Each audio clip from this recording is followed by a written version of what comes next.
बिस्मिल्लाहिर्रहमानिर्रहीम। इस वीडियो में हम क्विक बुक 2008 का एक विजिट करेंगे। सॉफ्टवेयर्स भी अनदेखे शहरों की तरह होते हैं। जिस तरह किसी नए शहर में जाने से पहले ये जान लेना ज़रूरी होता है कि वहाँ पर कौन कौन से अहम मुकामात हैं और कौन सी चीज़ें वहाँ पर किस जगह पर आसानी से दस्तयाब हैं। बिल्कुल इसी तरह से सॉफ्टवेयर्स को भी इस्तेमाल करने से पहले उनका एक ओवरव्यू ले लेना चाहिए कि उसमें कौन कौन से इंपॉर्टेंट ऑप्शंस हैं और वो किस तरह से काम करते हैं। तो हम अपने क्विक बुक 2008 का एक ओवरव्यू लेते हैं। डेस्कटॉप पर बने हुए आइकन पर मैं डबल क्लिक करता हूं, जिससे मेरा क्विक बुक सॉफ्टवेयर ऑन हो जाएगा, स्टार्ट हो जाएगा। लीजिए, हमारा क्विक बुक सॉफ्टवेयर अकाउंट जो सॉफ्टवेयर ऑन हो चुका है। सबसे पहले जब भी आप क्विक बुक को ओपन करेंगे तो आपके पास यही विंडो अपीयर होगी जिसमें मेन हेडिंग लिखी हुई है नो कंपनी ओपन। तो यहाँ पर हमारे पास सारे एक ऑप्शंस भी हैं, पहले हम उनका जायजा ले लेते हैं। मसलन हमारे पास है क्रिएट अ न्यू कंपनी। अगर आपका अकाउंट्स पहले से मेंटेन नहीं है क्विक बुक में, जैसा कि हमारा अभी तक हमने कोई अकाउंट मेंटेन नहीं किया, हमने किसी कंपनी का सेटअप क्रिएट नहीं किया, तो हम डेफिनेटली इस ऑप्शन को यूज़ करेंगे। लेकिन फिल वक्त मैं आपको क्विक बुक का ओवरव्यू या इंटरफेस दिखाना चाहता हूँ। दूसरा ऑप्शन जो हमारे पास है ओपन और रिस्टोर एन एग्जिस्टिंग कंपनी। अगर पहले से आपकी कंपनी ऑलरेडी सेटअप है क्विक बुक पे तो हम यहाँ से इस ऑप्शन को यूज़ कर सकते हैं। लेकिन फिल वक्त हमें यूज़ करनी है एक सैम्पल कंपनी, तो मैं ओपन अ सैम्पल कंपनी के बटन पर क्लिक करूँगा। देखिए यहाँ पर एक छोटा सा हमारे पास बटन नज़र आ रहा है एरो का। जो ही मैं इस पर क्लिक करता हूँ हमारे सामने एक लिस्ट अपीयर हो जाती है। इस लिस्ट में से हम मुख्तलिफ किस्म के कंपनीज़ का जो है वो स्ट्रक्चर देख सकते हैं। लेकिन इस वक्त मैं सैम्पल प्रोडक्ट बेस्ड कंपनी का जो है वो स्ट्रक्चर देखना चाहता हूँ कि वो वहाँ पर किस किस्म के अकाउंट्स मेंटेन किए जाते हैं और किस तरह से डीलिंग की जाती है। यहाँ पर हमारे पास और भी बहुत सारे ऑप्शन मौजूद हैं, मतलब सर्विस बेस्ड बिजनेस के ऑप्शन मौजूद हैं, नॉन प्रॉफिट ऑर्गेनाइजेशंस के ऑप्शन मौजूद हैं, कॉन्ट्रैक्टर बिजनेस के ऑप्शन मौजूद हैं, इसी तरह और भी दीगर ऑप्शन मौजूद हैं। लेकिन हम सैम्पल प्रोडक्ट बेस्ड बिजनेस को सिलेक्ट करते हैं। आपका कंप्यूटर कुछ टाइम लेगा। क्विक बुक जब तक इस सैम्पल बेस्ड कंपनी की डाटा को लोड करेगा कंप्यूटर में, it will take a bit moment, और उसके बाद आपके पास एक स्क्रीन अपीयर हो जाएगी। लेकिन उससे पहले आपके पास एक ऑप्शन आएगा quick book information. Basically quick book हमें ये बता रहा है कि ये आप जो कंपनी ओपन कर रहे हैं ये एक सैम्पल कंपनी है और आप इसमें अपनी ट्रांजैक्शंस रिकॉर्ड करने की कोशिश मत कीजिएगा। जी हाँ, हम बहुत अच्छी तरह जानते हैं कि हम एक सैम्पल कंपनी को ओपन कर रहे हैं, इसलिए हम इसमें कोई ट्रांजैक्शन रिकॉर्ड नहीं करेंगे। जो ही मैंने ओके पर क्लिक किया, हमारे सामने एक मेन विंडो अपीयर होगी जिसे हम होम विंडो कहते हैं। इस विंडो पर आपको मुख्तलिफ एरोज और कुछ बटन्स बने हुए नज़र आ रहे हैं। हम इन सब ऑप्शंस के बारे में डिटेल से देखेंगे, लेकिन सबसे पहले मैं आपको बता दूं कि जो एरोज बने हुए हैं ये किस चीज़ को जाहिर कर रहे हैं। देखिए, ट्रांजैक्शन को जब आप रिकॉर्ड करते हैं अपने अकाउंटिंग रिकॉर्ड में, तो वो एक ख़ास तरीके से ट्रैवल करती हैं। एक फ्लो चार्ट बनता है जिससे हमें पता चलता है कि कौन सी ट्रांजैक्शन कहाँ जाकर रिकॉर्ड होगी। फॉर एग्जाम्पल, अगर हमने परचेज ऑर्डर एंटर किया है, फॉर एग्जांपल हमने अपने किसी वेंडर से कहा है कि हमें कुछ मर्चेंडाइज चाहिए, तो उसके लिए हम सबसे पहले उसे ऑर्डर जो है परचेज ऑर्डर जो है जारी करेंगे। तो जो ही हम परचेज ऑर्डर जारी करेंगे, जाहिर सी बात है नेक्स्ट स्टेप जो हमारे पास होगा कि वेंडर हमें जो है वो इन्वेंटरी भेजेगा। इन्वेंटरी जब हमें रिसीव हो जाएगी तो उसके साथ ही हमें बिल भी मिलेगा, जिस बिल को हम अपने सिस्टम में अपडेट करेंगे, रिकॉर्ड करेंगे और फिर बाद में हमें उस बिल की पेमेंट भी करना होगी। लेकिन अगर हम मर्चेंडाइज इन्वेंट्री नहीं खरीद रहे हैं, बल्कि फॉर एग्जांपल हम किसी सर्विसेज का बिल पे करना चाहते हैं, टेलीफोन का फॉर एग्जांपल बिल्स पे करना चाहते हैं जिसके बदले में कोई चीज़ रिसीव नहीं हुई है, तो फिर हम डायरेक्टली एंटर बिल्स के ऑप्शन पर क्लिक करेंगे। यहाँ पर लेफ्ट साइड पे आपको 3 बटन नजर आ रहे हैं, वेंडर्स, कस्टमर्स एंड एम्प्लॉयज। ये 3 बहुत ही इंपॉर्टेंट एलिमेंट है किसी भी बिजनेस के, वेंडर्स, कस्टमर्स और एम्प्लॉयज। तो इसमें से आप किसी भी ऑप्शन पर जाकर उनसे रिलेटेड जो चीज़ें हैं उनको देख सकते हैं। फॉर एग्जांपल, अगर हम कस्टमर्स के ऑप्शन को सिलेक्ट करते हैं तो देखिए हमारे पास एक विंडो अपीयर होगी जिसका नाम है कस्टमर सेंटर।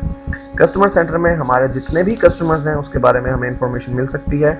मतलब यहाँ पर आप देख रहे हैं कि मेरे जितने भी एक्टिव कस्टमर्स हैं, एक्टिव कस्टमर से मुराद जितने कस्टमर्स मुझसे चीज़ें लेते रहते हैं, चाहे उनका बैलेंस कुछ ड्यू है, बाकी उन्होंने पैसे देने हैं, या वो तमाम अपनी पेमेंट कर चुके हैं, यहाँ पर उन तमाम कस्टमर्स का रिकॉर्ड आ रहा है और राइट साइड पर उन कस्टमर्स की डिटेल आएगी। फॉर एग्जांपल, अगर हम यहाँ पर देखें तो फैमिली रूम नाम का एक कस्टमर हमारे पास मौजूद है जिसका बैलेंस इस वक्त 0 है, और यहाँ पर राइट साइड पर आप उस कस्टमर की डिटेल देखेंगे कि उसका कॉन्टैक्ट नेम क्या है, उसका फ़ोन नंबर क्या है, उसका ईमेल एड्रेस क्या है, उसका जो है वो डिटेल क्या है ट्रांजैक्शन की, उसने कब कब जो है वो हमसे चीज़ें जो है ख़रीदी हैं और कब कब उसने हमें पेमेंट्स की हैं।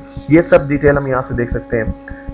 यहाँ आपको व्यू के सामने एक्टिव कस्टमर्स का ऑप्शन नजर आ रहा है। अगर हम जानना चाहते हैं कि इस वक्त हमें सिर्फ वो कस्टमर्स दिखाएं जो कि बैलेंस रखते हैं, मींस उन्होंने अपनी पेमेंट्स क्लियर नहीं की हैं, तो हम यहाँ से कस्टमर्स विद ओपन बैलेंस के ऑप्शन पर क्लिक कर देते हैं। तो देखिए अब की बार जो हमारे पास लिस्ट आई है कस्टमर्स की, ये वो तमाम कस्टमर्स हैं जिन्होंने कुछ ना कुछ अमाउंट अभी हमें पे करना है।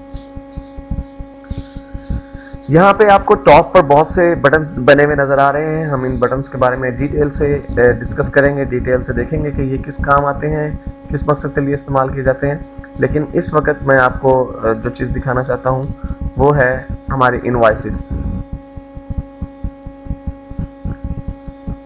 आपके पास इनवॉइस का बटन बना हुआ है, टॉप पे आप उसे क्लिक कीजिएगा। यहाँ पर आपके पास एक न्यू ब्लैंक इनवॉइस जो है वो नजर आ रही है आपको, लेकिन हमें यहाँ पर कोई डाटा एंटर नहीं करना। इस वक्त हम सिर्फ ओवरव्यू ले रहे हैं कि ये सॉफ्टवेयर कैसे काम करता है, इसलिए मैं प्रीवियस के बटन पर क्लिक करता हूँ तो हमें एक पहले से जो रिकॉर्डेड इनवॉइस है वो नजर आने लगेगी। फॉर एग्जांपल जी हमारे पास ये इनवॉइस हमने की है जी, ब्रायन कुक नामी किसी शख्स को हमने ये बिल भेजा था।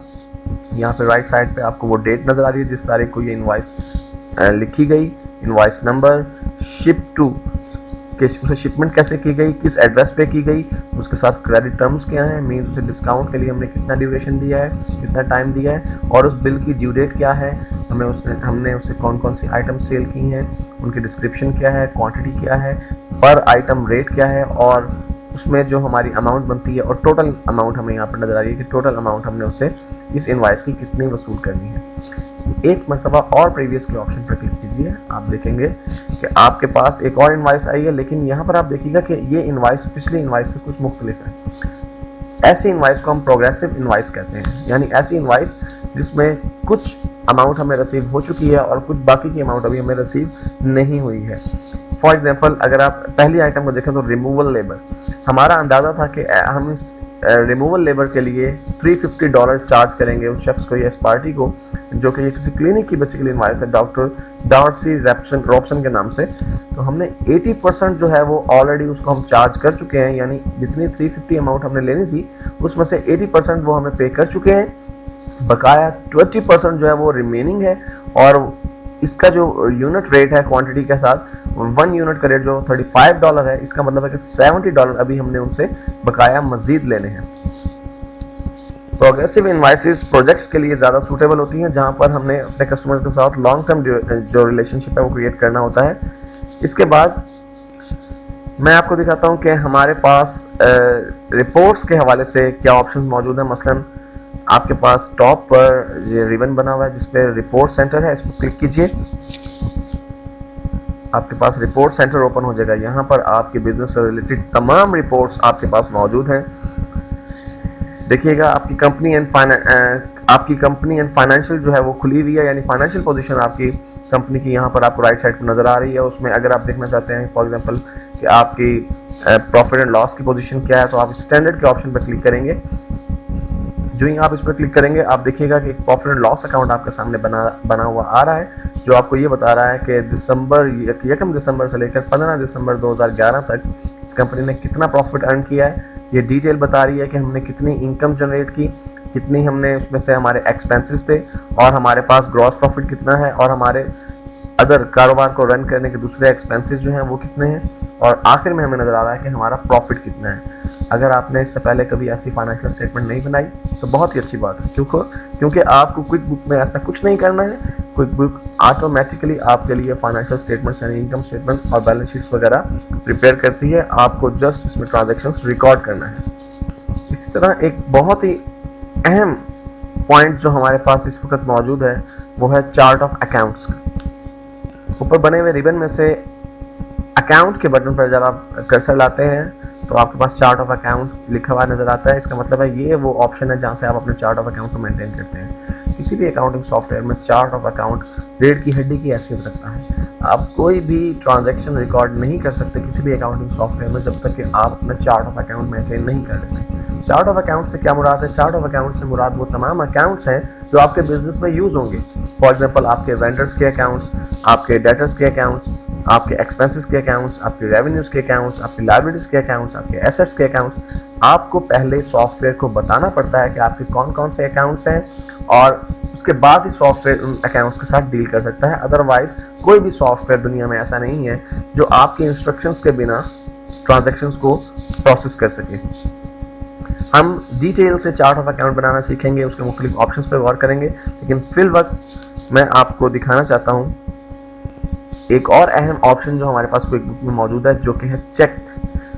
जी हाँ, आप क्विक बुक में इलेक्ट्रॉनिकली चेक्स भी रिकॉर्ड कर सकते हैं। जब आप अपना चार्ट ऑफ अकाउंट्स और अपने वेंडर्स और अपने डेटर्स की लिस्ट क्रिएट कर लेते हैं, तो फिर जिस शख्स को भी आपने पेमेंट करनी है, मसलन फॉर एग्जांपल अगर हमें किसी खास वेंडर को पे करना है, तो देखिए चेक बना हुआ आ रहा है, उसके साथ ही हमारे पास एरो है छोटा सा, हम इसके ऊपर क्लिक करते हैं तो हमारे पास वो तमाम पार्टीज आ गई हैं जिनको हम पेमेंट करते रहते हैं या जिनको हम पेमेंट कर सकते हैं। देखिएगा इनके सामने वेंडर्स लिखा हुआ आ रहा है, जितने भी ये पार्टीज हैं लेफ्ट हैंड साइड पर आपको लिस्ट नजर आ रही है और सामने वेंडर्स नजर आ रहे हैं। इसके अलावा देखिए, क्योंकि हम एम्प्लॉयज को भी पेमेंट्स करते हैं, इसलिए एम्प्लॉयज का नाम भी लिखा हुआ आ रहा है, यानी हम अपने एम्प्लॉयज या वेंडर्स को पेमेंट्स कर सकते हैं। इसमें आपके पास एक ऑप्शन तो ये है कि आप डायरेक्टली चेक को राइट कर लेने के बाद उसका प्रिंट ले लें। आप यहाँ पर अगर इस चेक बॉक्स को क्लिक करते हैं तो ये चेक ना सिर्फ आपके अकाउंटिंग रिकॉर्ड में प्रोसेस हो जाएगा, बल्कि इसका एक प्रिंट भी निकल आएगा जिसको आप यूज कर सकते हैं मैनुअल चेक्स की तरह। तो अपनी इस वीडियो में हमने क्विक बुक 2008 के चंद एक इंपॉर्टेंट ऑप्शंस का जायजा लिया। अब हम इसको डिटेल में सीखना शुरू करेंगे नेक्स्ट वीडियो से।